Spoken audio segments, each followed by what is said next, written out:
Welcome. This is Proving Proverbs, where we read the words, absorb the knowledge, display the wisdom, and reap the blessings. Let's go. All right, so let's dig in.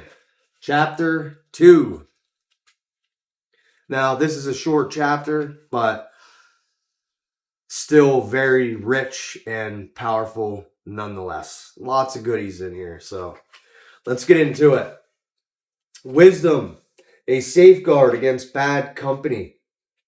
My son, if you take my words to heart, if you set store by my commandments, turning your ear to wisdom and applying your heart to truth. Yes, if your plea is for clear perception, if you cry out for discernment, if you look for it as if it was silver and search for it as if it was buried treasure, you will then understand what the fear of Yahweh is and discover the knowledge of God. For Yahweh himself is a giver of wisdom. From his mouth issue knowledge and discernment. He keeps his help for honest men. He is the shield of those whose ways are honorable. He stands guard over the paths of justice. He keeps watch on the way of his devoted ones. Then you will understand what virtue is, justice and fair dealing, all paths that lead to happiness. When wisdom comes into your heart and knowledge is a delight to you, then prudence will be there to watch over you, and discernment be your guardian, to keep you from the way that is evil, from the man whose speech is deceitful, from those who leave the paths of honesty to walk the roads of darkness, men who find their joy in doing wrong and their delight in deceitfulness, whose tracks are twisted and the paths that they tread crooked, keeping you also from the alien woman, from the stranger with her wheedling words. She has left the partner of her younger days. She has forgotten the covenant of God.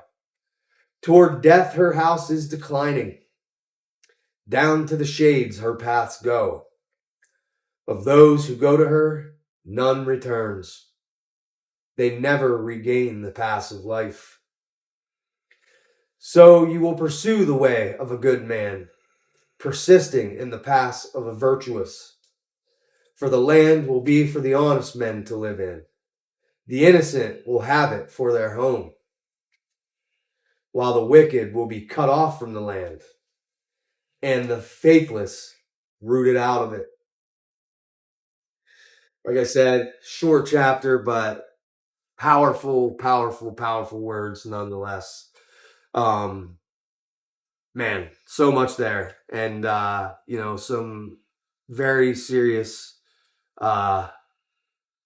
warnings in regards to who to stay away from out there in Neverland. So let's get into the overview on this one.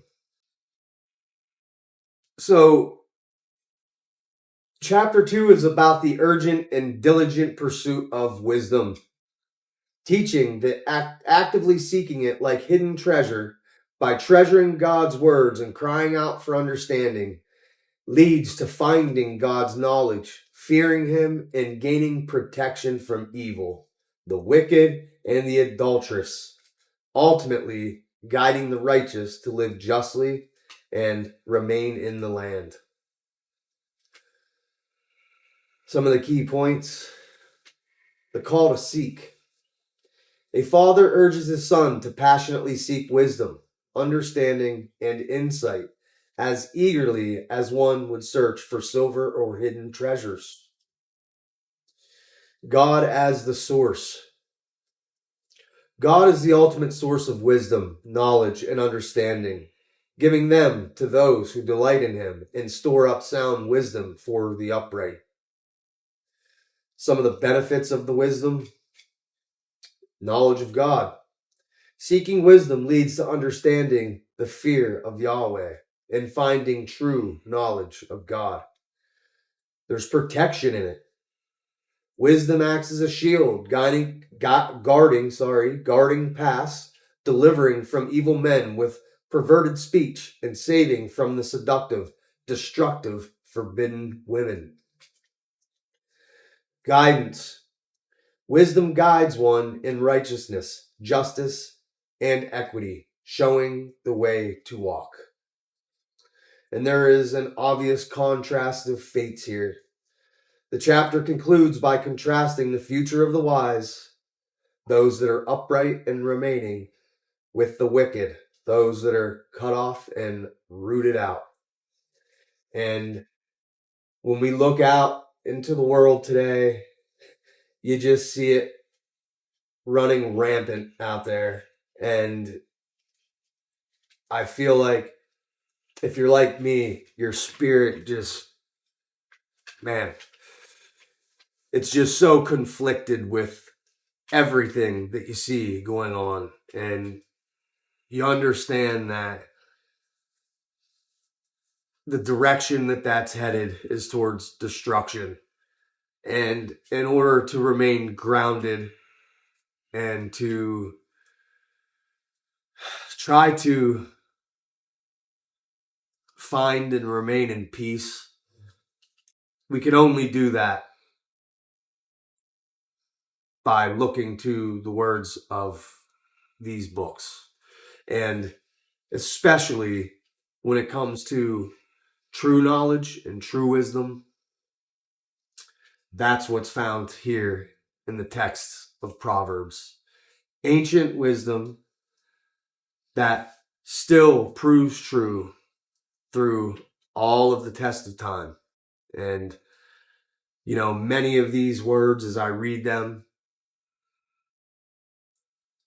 I can just feel how it resonates with my spirit, The truth just rings out like a bell. And in my opinion, that's how you know that you've landed on truth. When your spirit and your soul leap with happiness because of what you're reading and what you're absorbing and partaking in. And so that's the point of Proving Proverbs, to take the writings of this book, to absorb the knowledge, display the wisdom, and then reap the blessings. Bring them on. So thank you again for joining me on Proving Proverbs. Do everything in your power to implement these things into your life. And I will do the same. Until next week, I'm Brad Casper. This is Proving Proverbs. We are out.